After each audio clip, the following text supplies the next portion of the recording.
से मिलेंगे तत्काल, लेकिन क्योंकि एक लंबा समय उन्होंने जेल में बिताया है, क्योंकि वो भी रेस्ट कर परिवार के बीच जाएं। जब कोई व्यक्ति जेल जाता है तो सिर्फ उसको ही नहीं सहना पड़ता, उसके परिवार को भी सहना पड़ता है। तमाम तरह की चीजें उनके आसपास की बिगड़ जाती हैं और यहीं ये भी पता लगता है कि कौन अपना है कौन पराया है। जिस तरह से उस पूरे परिवार, चाहे उनकी वाइफ हो, चाहे भाई अब्दुल्ला हो, चाहे आजम साहब हो, लंबे समय से उन लोगों ने जिस तरह की पीड़ाएं सही हैं और लगातार जिस तरह झूठे मुकदमे कि टाइम पर आपका अपना कौन है ये चीज़ जो है आपको बहुत अच्छी से पता चल जाते, जो आपके अपने कौन है, क्योंकि बुरे वक्त में जो है इंसान का परख होते जो हमारे लिए कौन अपना है और कौन पराया है।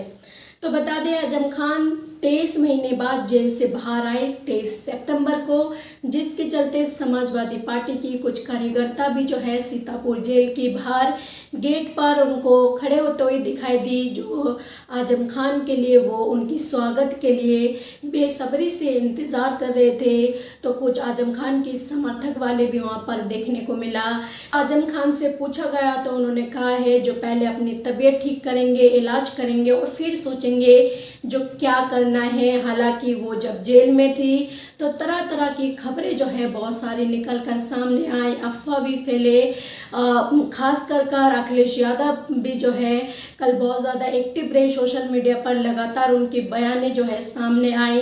हालांकि उन्होंने मौजूदा सरकार को भी चेतावनी दे दिए। तरफ से हमेशा से आरोप लगाए गए जो झूठे मुकदमा में जो है इनको फंसाए गए, जेल भेजे गए समाजवादी पार्टी को कमजोर करने के लिए, जहां पर समाजवादी पार्टी की रीढ़ की हड्डी कहा जाते आजम खान को इतनी पावरफुल नेता है, जिसके चलते अखिलेश यादव बेहद खुश भी दिखाई दिए। चंद्रशेखर आजाद भी जो है आजम खान से सीतापुर जेल में मिलने पहुंचे, उस वक्त भी तस्वीरें काफ़ी सारे निकाल कर सामने आई, काफ़ी सारी अफवाह उड़े। यहाँ तक कि लोगों का कहना था जो आजम खान अगर जेल से बाहर आते तो चंद्रशेखर आजाद की पार्टी में शामिल होंगे, दोनों गठबंधन में शामिल होकर जो है साथ चुनाव लड़ेंगे। कि अभी पुख्ता कोई ऐसी खबरें नहीं है जो आजम खान कौन सी पार्टी में शामिल होंगे फिलहाल, लेकिन जब चंद्रशेखर आजाद से पूछा जाते हैं जो आप आजम खान की रिहाई हो चुके हैं और आप उनसे मिलने नहीं गए, तो उन्होंने कहा है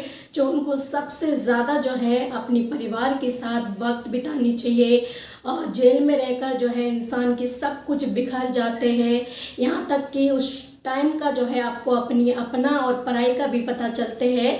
तो फिलहाल चंद्रशेखर आजाद ने भी अपनी मुद्दा रखे हैं और उन्होंने कहा है जो सरकार ने जिस तरह से उनको छोटे छोटे मुद्दे पर जो है उनको फंसाया, उनके ऊपर आरोप लगाया, जैसे भैंस चोरी, मुर्गा चोरी, खेत कब्जा, इस तरह की छोटी छोटी चीज़ों के मुकदमे पर जो है उनको फर्जी केस बनाकर उनको जेल भेजे गए और उनकी पर्सनालिटी पर जो है ये तमाम सारी छोटे छोटे आरोप जो है सूट नहीं करते।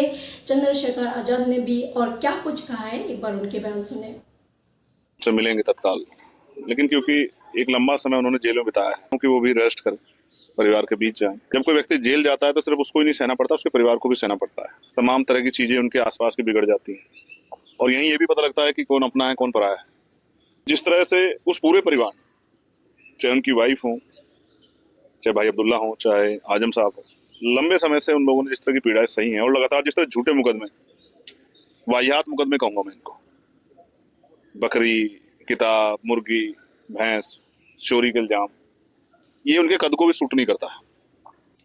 तो हालांकि विपक्ष पार्टी चाहे समाजवादी पार्टी की तरफ से हो या फिर चंद्रशेखर आजाद हो, जो भी उनकी समर्थक वाले हैं, सबका कहना है जो आजम खान को झूठे मुकदमे पर फंसाए गए और अखिलेश यादव यहाँ तक कि कह दिए जो अगर हमारी सत्ता पलट होते हैं, सरकार हमारी आ जाते हैं तो इनकी एक एक चीज़ों की हिसाब लेंगे, बदला लेंगे क्या। हालांकि अखिलेश यादव इस तरह की चेतावनी और धमकी जो है सरकार को लगातार देते, चाहे वो बुलडोजर को लेकर हो, चाहे वो उनकी पार्टी की नेताओं पर झूठे आरोप लगाकर जिस तरह से जेल भेजी जाते हैं। तो आपको क्या लगता है इसके बारे में? आपका जो भी राय है अपना राय कमेंट बॉक्स पर जरूर लिखें।